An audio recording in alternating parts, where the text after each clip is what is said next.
So this is the spider plant. Now the spider plant is one of the easiest plants to grow, and it can be grown in soil, it can be grown in water, and the great part about these is they're incredibly resilient. They can be grown in low light, obviously plants do better with some sort of light, but they can also be grown in direct light as long as they're getting enough water. So these spider plants, I would say, are one of the most easy plants to start with. This is probably number one on my list. The only challenge is they can be very susceptible to gnats. So I've found that having a handful of these around the house, that the gnats seem to love to burrow in here. And you can see one flying around me right now. So this is one thing to be mindful of. If you do have gnats in your house, this may not be the best one to start with because of the gnats. If you do not, this is a great one to put in just with water or with soil. Now this little spider plant was in the bathroom for a while, and the gnats, again, this is a moist environment, so I think it's good to have them by the window where fresh air is going to be coming in to not allow the gnats to, nest in here.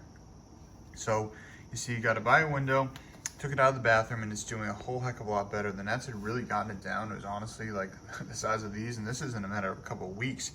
This thing has really flourished, taken its life to the next level. So the spider plant is very resilient, but the only precaution is to be mindful of overwatering if you're not leaving it just in water, as the gnats seem to like to nest in the moist soil of the spider plant. So one of my favorite plants for both air purification and ease of use is the snake plant. So this is a giant one. I mean, here's my hand for size. This is a massive pot, and obviously you don't have to get one this big. I really like it. I also love the yellow outline on it. I just think it's a beautiful plant. And a lot of them are darker, which I'll show you some of my other ones. But this is great for air purification. And snake plants are very hardy, very durable. So they're desert plants. So they can be accustomed to getting a lot of light and not a lot of water. But they're also very adapted to not getting much light at all. And they don't need any water for the most part. Water them every few weeks and don't give them too much. For this one here, I probably do a small cup of water once a month at most. And obviously during the summertime when it's hotter, that's gonna be a little bit different than our winter habits. So when it comes to the snake plant, very durable. You can go on vacation for a month, leave it there, it'll be perfectly fine.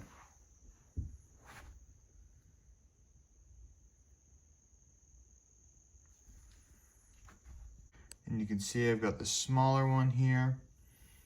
This one doesn't get a lot of light at all. See, the soil's pretty dry. Again, it's a desert plant, so the soil should not be wet. And this snake plant here, you can see it does not have the yellow trim on the edge. It's got this nice blend of dark and light greens, which I really like. And I've had this one for years. I think it's been very resilient as well. I actually just watered this. You can see it is a little bit more dark, and there's a little something coming up in here, which doesn't belong. But yes, snake plant, highly resilient, great for the air. Very easy to take care of. Not a lot of water, high light, low light, just don't overwater it. And another one of my favorites is the bamboo plant. Now these things are incredibly resilient, much like the spider plant. It can be used in all sorts of conditions, high light, low light, just in water. These are in rocks. They can be in soil, out of soil. Bamboo is one of the most resilient plants on our planet Earth. And now these little bamboo right here, I have actually had since before I got to college. It started off with, I think, 6 or 8 of them, and you can see they're not in the greatest shape, but the fact that they've even survived, these things have almost survived a decade. And that's just a show of resilience. They've been in so many different situations, so many different places. They were just in water for the longest time, and I recently transplanted them to soil to see if that helped them bring back a little bit of life. And they do have a little new growth happening, so these things are absolutely phenomenal plants, the bamboo plant. So this is right up there with the spider plant. I'd say the spider plant and pothos are two of the easiest plants to grow. And you've probably seen this plant in many different places. And you'll see in the little bonus that we have here how to make cuttings of the pothos plant.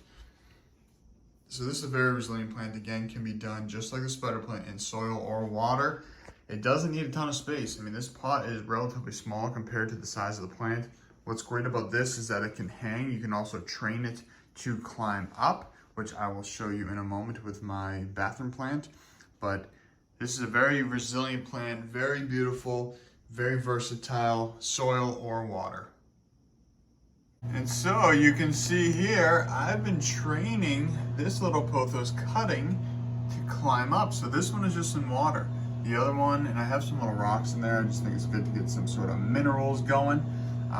But yes, you can see this one I am trained to go up. I just got these little command hooks and it's got a little leaf coming up soon. So again, very resilient plant. It can be trained to hang down or trained to climb up, depending on your environment. What's up, YouTube? Thanks for watching this video. This is actually a module that I had from the course Houseplant Basics, Your Guide to Healthy, Happy Plants, which is now entirely free on YouTube. So you can see the entire course. It's a mini course with a playlist I have linked here. If you're into wellness, you're into gardening, you're into plants, Health Connections is the channel for you. So I'd love for you to subscribe. If you found this interesting, would love to hear what you like about it, what you'd like to see more of, and that really helps me to deliver the best content to you. So thank you so much for watching. Have the best day ever, and I'll see you soon.